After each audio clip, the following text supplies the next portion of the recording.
अरब देश कतर की एक कोर्ट ने अपने एक फैसले से भारत को चौंका दिया है। बात इतनी बड़ी है कि इस पर भारत के विदेश मंत्रालय को तुरंत बयान देने के लिए आना पड़ा। दरअसल एक पुराने मामले में कतर की एक अदालत ने भारत के 8 पूर्व अधिकारियों को फांसी की सजा का फैसला सुना दिया है। इन सभी को कतर में पिछले साल सितंबर महीने में गिरफ्तार किया गया था। कतर ने इन पर जासूसी का आरोप लगाया है। जासूसी के आरोप में ही इन पर पिछले 8 महीने से मुकदमा चल रहा था, जिसमें फैसला सुनाते हुए कतर की अदालत ने इन्हें दोषी करार दिया और फांसी की सजा सुना दी है। ये फैसला सुनाते ही इस पर भारतीय विदेश मंत्रालय तुरंत हरकत में आया।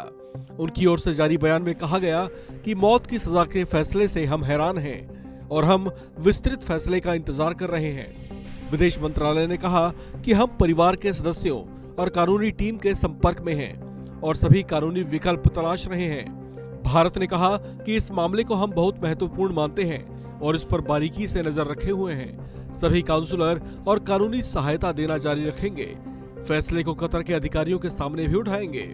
जिन 8 पूर्व नौसैनिकों को कतर की अदालत ने फांसी की सजा सुनाई है, उनके नाम है captain Navtej Singh Gill, captain Virendra Kumar Verma, captain Saurabh Vashisht, commander Amit Nagpal, commander Purnendu Tiwari, commander Sugunakar Pakala, commander Sanjeev Gupta और सेलर रागेश। कतर ने इन सभी पर जासूसी के आरोप में मुकदमा चलाया था।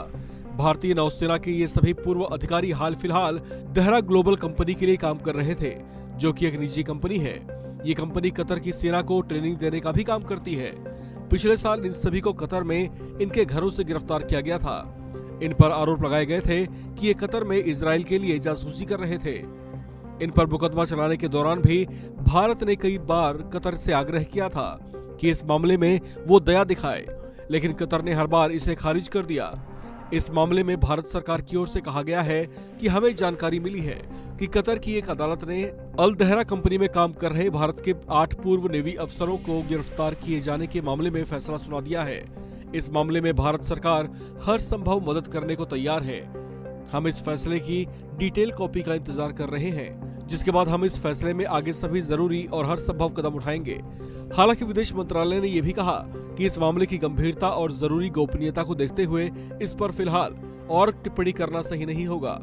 आधिकारिक भारतीय सूत्रों का हवाला देते हुए न्यूज एजेंसी ANI ने बताया कि मामले को अभी भारतीय एजेंसियां उच्चतम संभव स्तर पर उठाएंगी, लेकिन कतर सरकार ने इस मुद्दे पर नरमी के कोई संकेत नहीं दिखाए हैं। सूत्रों ने ANI को बताया कि पूर्व भारतीय नौसेना अधिकारियों को पाकिस्तानी खुफिया एजेंसियों की ओर से फंसाए जाने की आशंका है।